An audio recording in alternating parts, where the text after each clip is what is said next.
It's actually working. Yeah, Live. Well, it says we're live. If you see us, say, we see you, or I see you, whichever you prefer. Welcome to Wholesome Roots. Did anybody get redirected here automatically by YouTube? It worked? Yes! Awesome. For anybody that's a YouTuber that's curious, I was having trouble getting the premiere to go. I've always had trouble with getting my scheduled lives to actually work, and I almost always have to just start a new live and go live.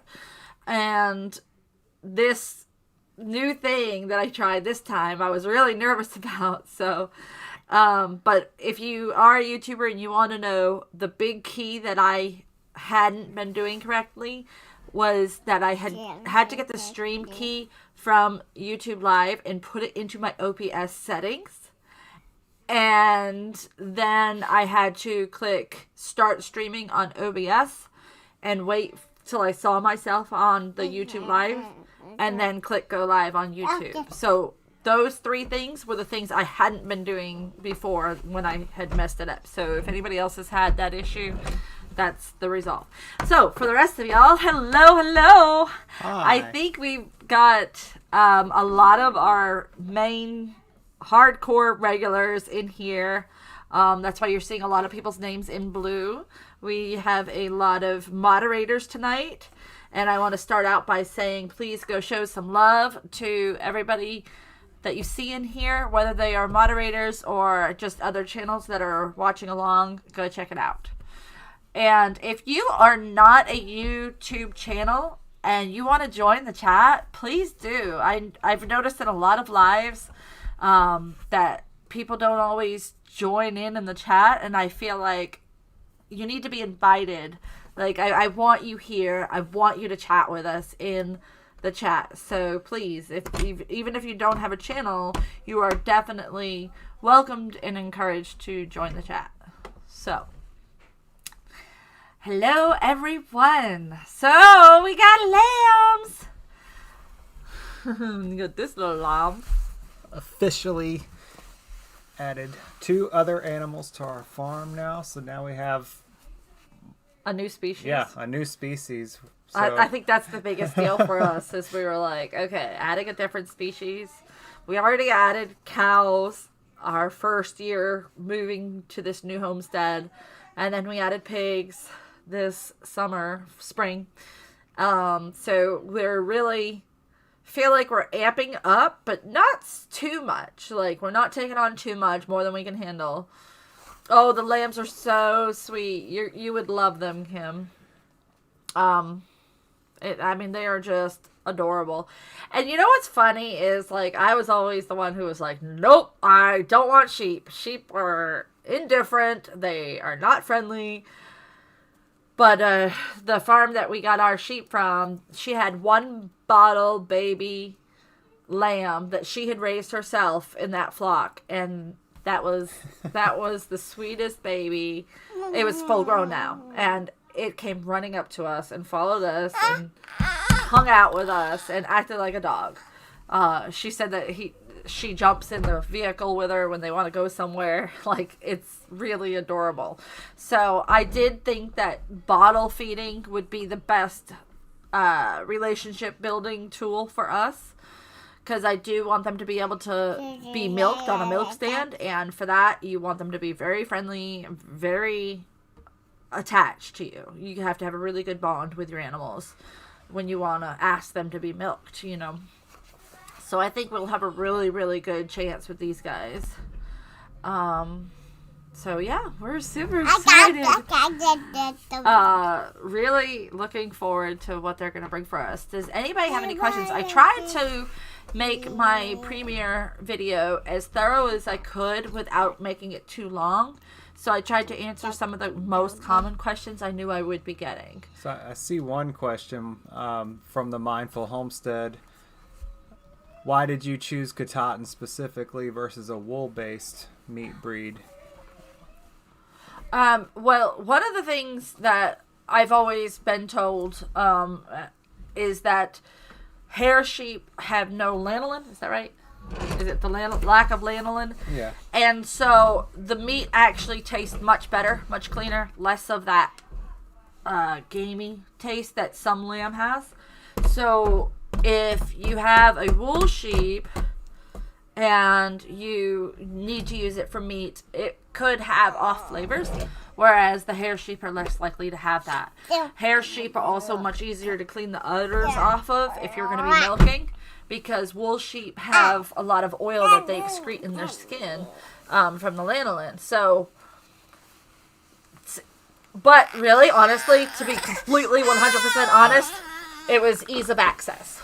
We had a friend that lives across the street practically, and her farm is 4 minutes away, and she is lambing right now. She has 30 ewes that are giving birth. So she had a bunch of babies already on the ground, had a bunch more coming, and she was just like, she kept on posting pictures of them, and I kept on going, oh my gosh, they're so cute. And then she's like, who needs a bottle baby? I have one on a bottle.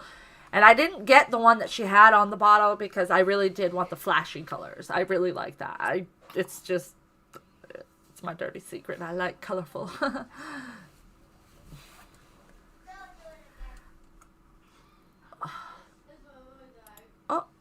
Sorry, Ryan's changing it to live chat, so I might have missed some comments. If I did miss your comment, if you do have a question and you want to put it in all caps, I'm more likely to see it. And if any of my moderators see any questions that I missed, please repeat those questions for me if you can. So, no lanolin is a big bonus for the hair sheep. So Ryan's sheep farm that he worked at, you had which breeds? We had East Frisian mostly, but Katahdin was the second most common breed. And then I think on the third year there, we introduced a Middle Eastern sheep breed called Awasi. We were trying to breed those genetics in to make a more heat tolerant breed because the sheep aren't very heat tolerant. East Frisian and Katahdin specifically, and they wanted to try to breed that into the flock. So those three breeds were what I worked with. Carrie asked a really great question. Carrie from Built on a Rock Homestead. Can lambs overeat like kids can? Is it just as dangerous? Yes, I would assume so. Shh, buddy, look. Look at you. You're up there on the camera. You gotta be a good boy. Odin's not used to it's snowing. Ginger is in Georgia. She says it's snowing. Do you see? Can you tell by that light? I don't think it's snowing here. Well, we had a chance, though. We had a chance of snow. We did have a 24% chance of snow this afternoon, evening time. All right. Do you want to try to see if he can hang out with Rowan and see if he'll do that?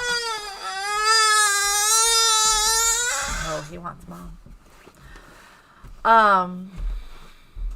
You'll be happy to know it's snowing at my house. Okay.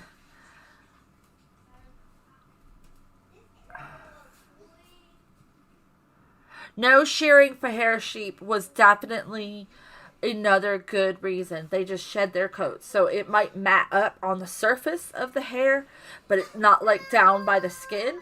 And those mats will just shed right out and fall out. So it's really less work. Now, I would love wool sheep so I could clean the wool and spin it and do all that. But I'm not a huge fiber artist. I just like to play with fiber. And I do have a couple of bags of wool and a couple of bags of alpaca fleece that I haven't even done anything with yet.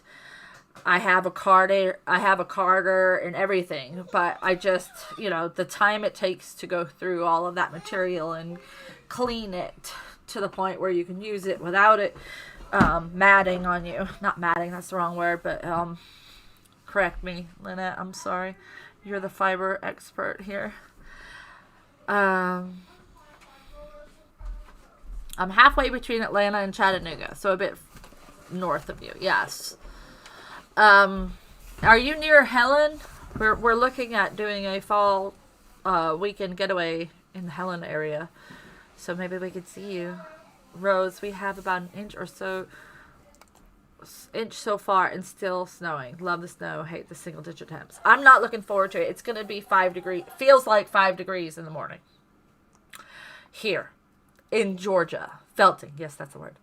I don't have a spinning wheel yet, but I have been looking. I have one like in my Amazon cart, but it's not a good price. And so I do look, you know, I keep an eye on Marketplace and Craigslist in case I see one come up for a really good deal. Because the fact that I wouldn't use it very often, I know it would just be something that, like, as I get older and, you know, don't have as much to do with the little ones, and as the kids get older and I have more time on my hands, it's something I definitely want to pick up. So, any chance I get to find something that I can purchase and have so that when the time comes, I have it here and I'm ready. I also like the idea of having any of those self-sufficiency items on hand so that if, you know, the world economy collapsed and we didn't have any power and all that stuff, then I would have an ability to take care of my family still, you know, and that might mean making their clothes out of wool. Straight up 75, just north of Cartersville. Okay. Well, thank you, Rem's Family Farm, for stopping by. I appreciate it. I hope you got a chance to see the premiere video with our little lambs. It was super fun to film, and these little babies are just making me so happy. -2. Yikes. Oh. No. I want pretty snow, honestly. I really do. But I don't want cold. Is there any way I can order that? Morgan at Gold Shop Farm, he's been cold. Really cold. He had that video of where he threw boiling water in the air and it turned into snow, and I was just like, that's amazing. Get a loom as well. Yes. That would be really, really awesome. At our old house, the neighbor across the street who I became friends with, she actually has a loom, and she does a lot of stuff with it, and it's beautiful. Like, she teaches classes and stuff. So I would just drool over it. Cleaning wool can be time consuming depending on how the sheep was kept, and to some extent the breed. It can be really satisfying though. Yes, the little bit of work that I have done with wool in carding and hand spinning, I do have a drop spindle for spinning. It was so relaxing. I actually did it in the evenings. It was before Odin. I would do it in the evenings as I would watch a little bit of TV right before bed, and I just really enjoyed it. And I did take the natural fiber dyeing class at the Homesteaders of America conference, I think 2 years ago, and picked up a lot of great information there, and really, really would love to do some natural dyes.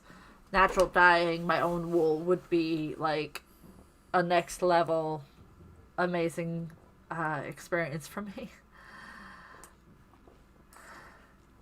-19. Ooh, Morgan. No thanks. Yeah. So my mom's up in Massachusetts. I was born and raised in snow and cold temperatures, and I don't know how I did it, honestly. Like, I've lived in the South so long that I am totally acclimated for Southern weather. And it just gets a little bit cold, and I'm like, it's so cold I can't feel my face.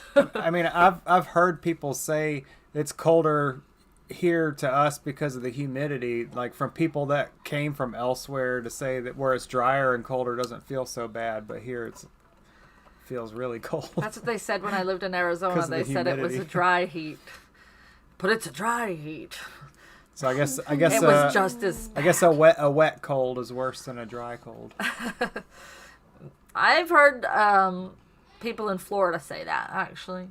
Now that you say that, it is something that's considered a fact and not a myth. But spinning is my favorite. I can fall asleep spinning. See, I would love to do a spinning wheel. Now, the drop spindle requires a little bit more attention, I think, or does it? I I've seen all I've ever done. So my house can't get warm when it's cold outside. Right, your houses aren't designed for it.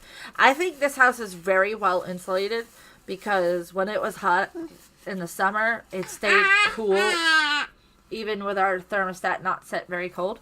And in the winter, it stays pretty warm, even with our thermostat not set very high. So I think we have a really well-insulated home. So I think that's a really huge bonus to being able to handle it when the temperatures fluctuate like that. Once you get below -10, your eyelashes freeze if you try to shoot videos outside. Oh my gosh, how does that not hurt? How does that not, like, pull out your eyelashes? Or does it? Oh, Morgan! My friend actually up in Massachusetts just posted a picture today of their dad, and he had come in from the cold, and his mustache was all icicles dripping off of it, and I was just like, nope, I'm good. But I remember when I was a kid, sitting out waiting for the school bus, when my hair would still be wet from my shower, and I'd have frozen hair. It would be like these lumps like this, just completely frozen icicles. And there would be water drips off of the tip of it. You're not on the drop spindle season of life right now. Exactly. Not at all. Not with him. I was getting close, and then I had another one. I was getting to the point where Rowan and Liam were pretty independent and doing things for themselves and not constantly up in my space. But Odin is a space hogger. He wants to be with me all the time. He's a very touchy, very clingy baby. Not in a bad way, but it's consuming. It consumes me a lot. And that's why it's been hard for me to make videos more than I used to, because it's my season. He is my everything right now, so. So are you excited about milking sheep again? I am. We still have a ways to go before. I know, but it is exciting to think about. And, with this cold front coming through, we're going to have these baby sheep in that playpen more often than we had intended to. Because we have the one that we set up outside in the screen porch, which is covered with plastic, so it's really warm in there. Like, I have succulents out there that are just fine with the cold because of the plastic heating it up throughout the day.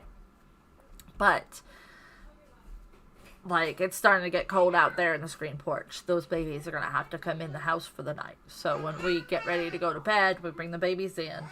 And then when I hear them in the morning, I get up out of bed and I make them a bottle. So it's fun. I like having babies.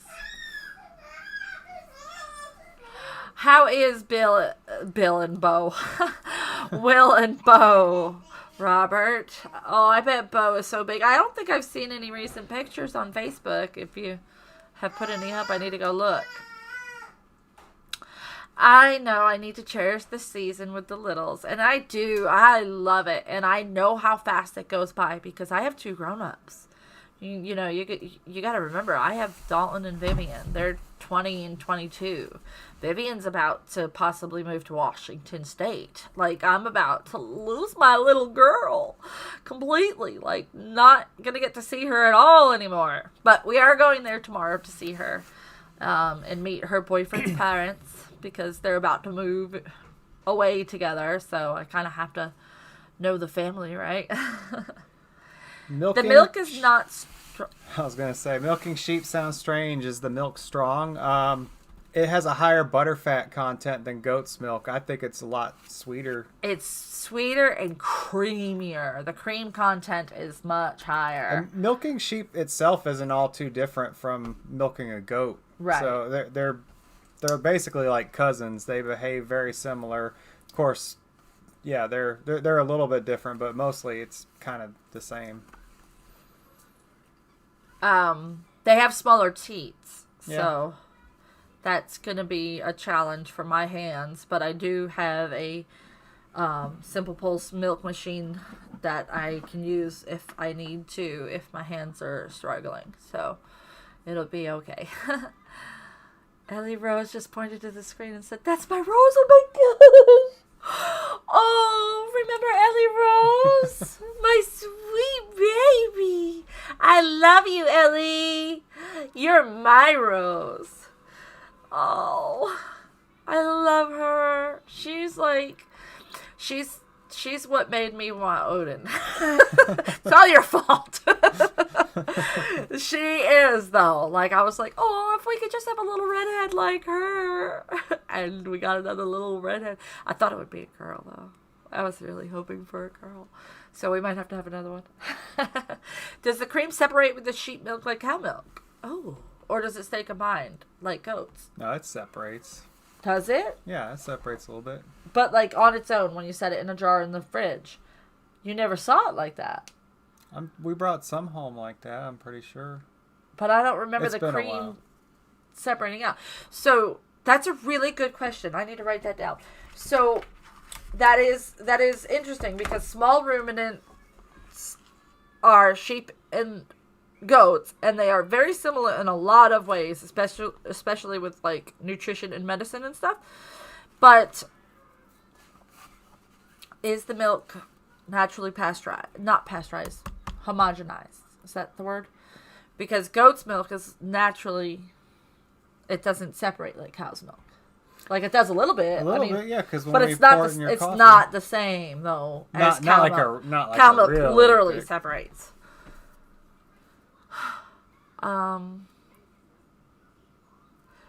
Does the cream separate?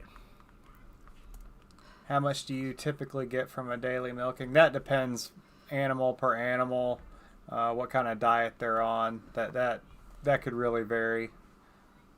About similar to a normal goat milking, in my opinion, but it varies. I've seen numbers lower than that in my research, so it definitely is going to vary. I think the East Frisian does have a larger udder capacity, usually. That I don't know. Do you remember when you would compare an East Frisian to a Katahdin on your milk schedule? No. I don't remember. Sheep cheese is phenomenal. We have a company out here that has a sheep dairy, and they sell sheep milk ice cream. Delicious. So Ryan worked at a sheep dairy for 4 years. The sheep cheese that they made at that dairy was nationally award winning. I mean, like, they won the sheep cheese award for the entire country. Like, incredibly amazing. And they have gone out of business, and we have access to the recipes. Well, and so we are actually going to be able to make the best sheep cheese in the country. At my current job, in our backyard. At my current job, I happen to work with one of the former lead cheese makers from the creamery. And when I told him that we were getting sheep, he was like, "Dude, we're totally going to make some of that cheese again." So, yeah, we're pretty excited. Hopefully that pans out, but we still have a long time. Yeah, I don't think it's as much as a quart, Adventures in the Homestead. I don't think that you would get a whole quart from one milking. Probably, if you did it twice a day, you would get a quart for the day. So I milked over 200 sheep on a shift. That's hard to say. And we started them all by hand milking to get them ready, and then they got plugged into a machine, so I couldn't tell you how much came out of each animal. Oh, what about when you had one that had mastitis that you had to hand milk? I think some of the other farm hands took care of those sheep a lot of the time. I did sometimes, but I couldn't tell you an amount. I wasn't trying to measure volume. I love that she watches that video all the time. That makes me so happy. Yeah, ice cream will be amazing. Ice cream will be a really good one to make with it because it's really rich in cream. Goat milk doesn't separate technically, but it does. I mean, you do get if you have a high cream content goat, you're going to get a good layer. If you let it sit undisturbed in the coldest part of your fridge for about 2 or 3 days, you get a nice cream layer. But it's not as easily done as cow milk. Cow milk separates almost instantly. Put your spin on it, Ryan, and rebrand it as yours. Unfortunately, as I've looked into it in the past, to have a grade A dairy, we would probably need to spend about 10 grand to build the facilities that would get us the ability to have the licenses. They're pretty strict on that here in Georgia, so using the raw milk to make cheese and sell it at any of the markets would require a lot of jumping through hoops, logistically, law-wise. But as one of my friends once said, when I was making a lot of goat milk cheese, that we could just call it black market cheese and just sell it in the black market, like only to our friends. And I was like, oh my gosh, if I ever get a real grade A dairy, I'm gonna call it black market cheese. Like, that's like the awesomest name ever. But we will be eating a lot of it and sharing it with friends, and we can barter with people with it. Nobody can tell us we can't do that. We've only got 2 right used, so right. It won't be large volumes unless you decide you want to keep their babies and not eat their babies. That was a challenge, though. Working at a creamery, sheep farm here in Georgia, sheep in the South is a huge challenge. There's a big risk for parasites, and sheep are just. We were trying to breed in genetics for them to be more heat tolerant, so it can be hard. Oh, it would be great pig feed. That's a good point. It would be an amazing pig food. So we'll definitely be making it for ourselves and for friends and family. I like that name, Dang Friends and Family Dairy. But we'll definitely share it with people.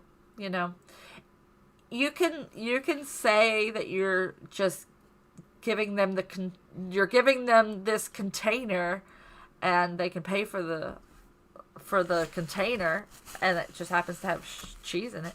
But that's actually technically not legal either. So in order to not get in trouble with the governments, then I wouldn't feel comfortable doing that unless it was somebody I knew.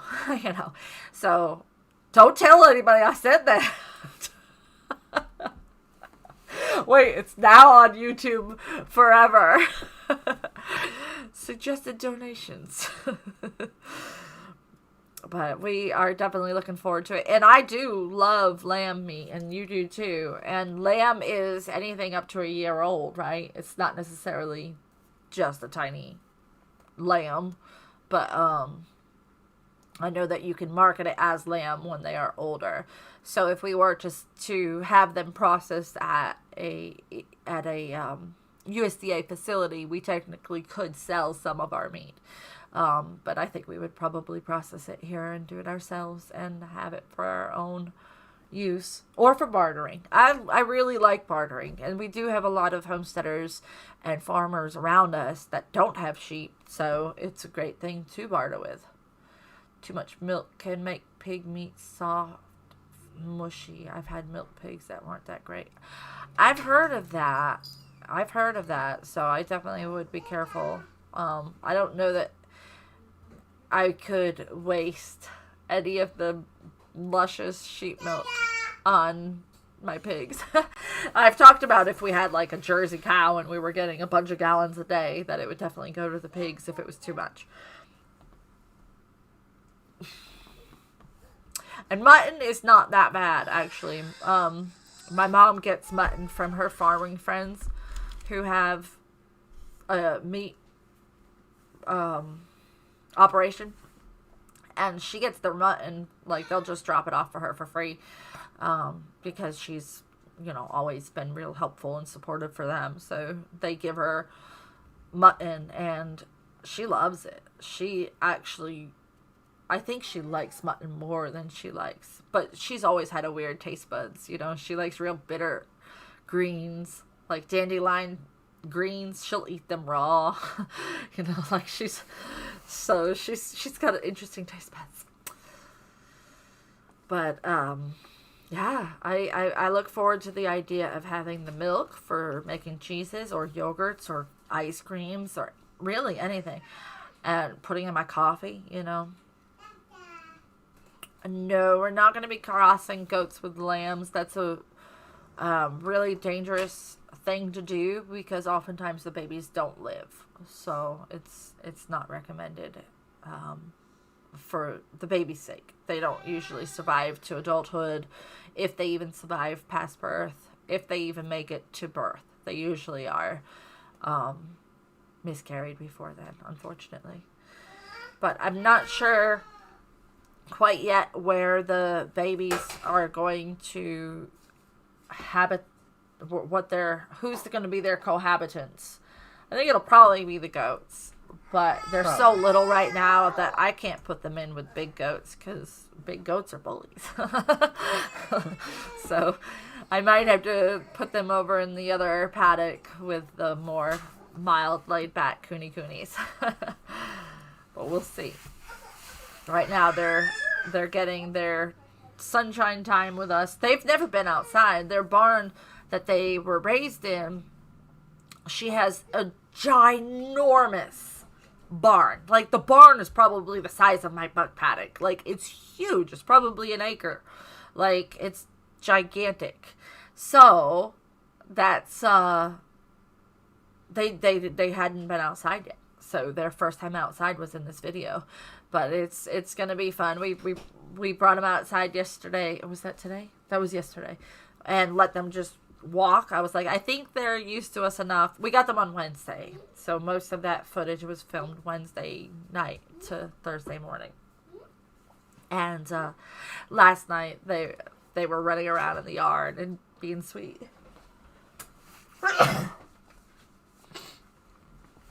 Excuse me. So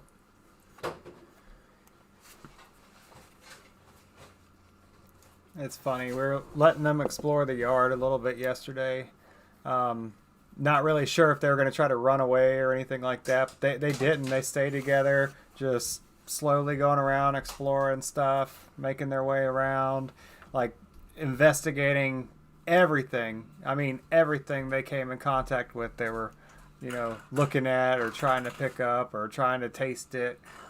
Just very nice, peaceful afternoon walking around, and they did make their way to the fence and saw some of the other animals through the fence. There was a little bit of talking between the goats and the babies because I guess they sound similar enough that when the babies were calling out, one of the goats was calling back, obviously, like really communicating with them. It's like, who's doing that? And it was Truly. And that's funny. Peter Pepper was giving them the stare down yesterday, and then they got to meet some big pigs through the fence too. Just really fun being out there, seeing them do all that. Yes, so copper, a couple of people have pointed out, Carrie, thank you for bringing that up. Copper is a huge thing that you have to be careful about. Yeah. You cannot cohabitate your goats with your sheep if you're giving free choice minerals, because goat minerals have to be high in copper or they run into health issues, and sheep minerals cannot have copper or they run into health issues and have copper toxicity. So what we excuse me, shouldn't be drinking my seltzer water while I'm talking. It makes me burp. What we had talked about is that at feeding time, we would give everybody their minerals and we would separate the babies into a separate kennel for their feeding and minerals so that they would all stay safe. Gotta run. Have a great night. Thank you, The Mindful Homestead. You guys go check them out. Don, thank you. I appreciate you moderating for us tonight.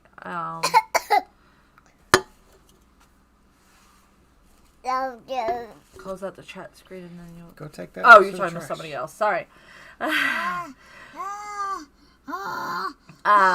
so you do have to be careful about the copper. So we have sheep minerals that don't have the copper, and we have goat minerals that have nice high copper. So that works. You can't leave it out full time. So you would have to offer it every day. Whereas you normally would leave it out free choice. But they typically, if they want their minerals, they usually eat them all in one serving anyway. Even if we're leaving it out for free choice. And then if they don't eat it, they usually end up tipping it over or peeing in it, or it gets moist because we are such high humidity, and it clumps up, and then they don't want it anymore once it's all clumped up. So it works out to give it to them every night anyway.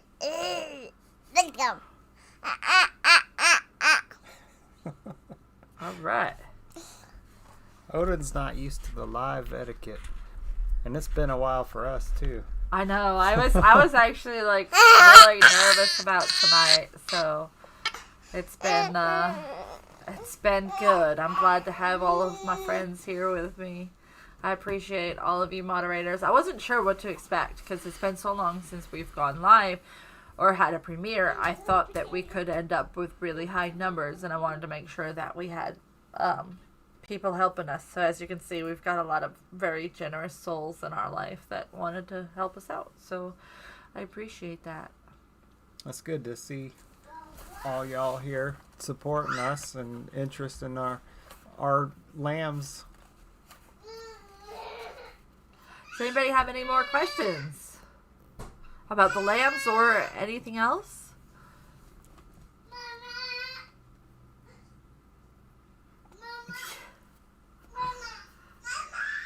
What? What? Liam? Rowan? I see one of the kids in there. I think Rowan's bathing and Liam's on his computer. Liam! What? Can you please set up for him? For Odin? Help him? Mod squad out tonight for sure. Lots of good help. So everybody that's watching, whether you're watching this live or afterwards, please go check out all of my moderators and show them some love. I really appreciate. I couldn't do this without you guys. And if nothing else, you were here to help me through my nerves. So I appreciate it.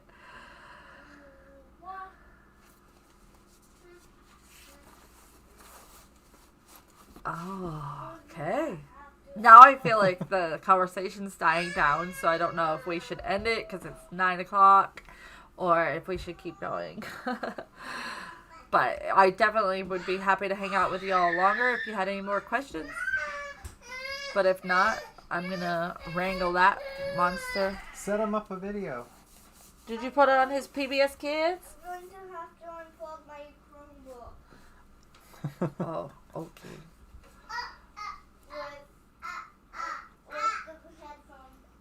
Oh no, Alexander Bracken. Well, you could go back and watch what you missed. It wasn't much. But the premiere video will be up now on my channel, so you can watch that anytime. And once this live is done processing, it'll be up too. So, but do you have any questions? I'd be happy to answer them. How are the cows? Oh, those cows. They're good. So, I don't know if many of you are aware that we have 2 cows, a mom and a daughter, and we thought mom was bred when we got her, so we were expecting a baby a couple of months ago. And yeah, because it was September, it was right around your birthday when I thought she was going into labor because she was showing a lot of labor-like symptoms. But it turned out that those were heat symptoms, and she was not bred. She had gotten an udder. She had gotten fatter. She had gotten a lot fatter since we got her anyway, because she was just having a hard time keeping the calories on at her old farm, and she just fattened right up for us. So we just thought it was, another sign that she was bred. Anyway, now her daughter's old enough to be bred too, and we are looking at getting a bull to come and breed them both. And they will be Piney Woods. It'll be a Piney Woods bull. I had considered doing like a Jersey bull or a mini Jersey or a Dexter or what's the other one that I like? The little Zebu. Zebus. Because our cows are a smaller breed. So it would have worked out well to have a smaller bull. And I had thought about doing like a higher dairy bull because I do want to milk our cows. Even though it's not typical to milk Piney Woods cattle, I definitely want to try. If I can get to that point, I will.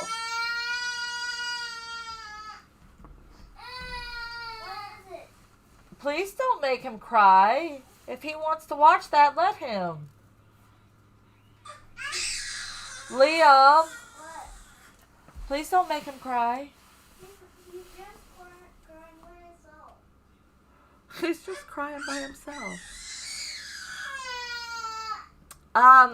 We would probably sell the offspring of our cows when they have babies. That's a definite possibility. And unless we end up keeping a female. And if we kept a boy, it would be only for a year to process and put him in the freezer. Oh, Highland.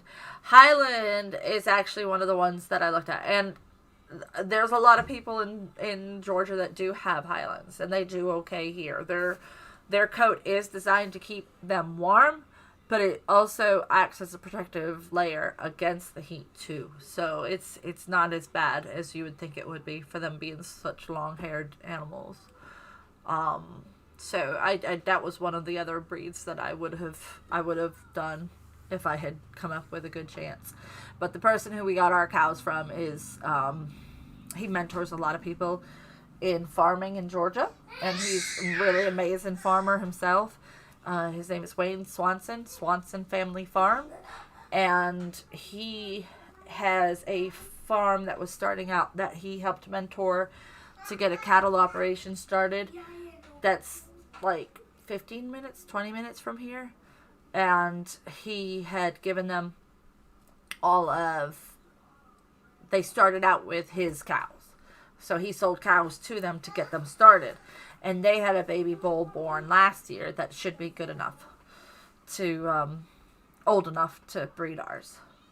So, and it's not related, so it works out well for us. So we just need to network and get our schedules figured out. Right now we have a boar here breeding our cooney. So we need to wait until that is done, and then we'll get a bull in. So, one thing at a time.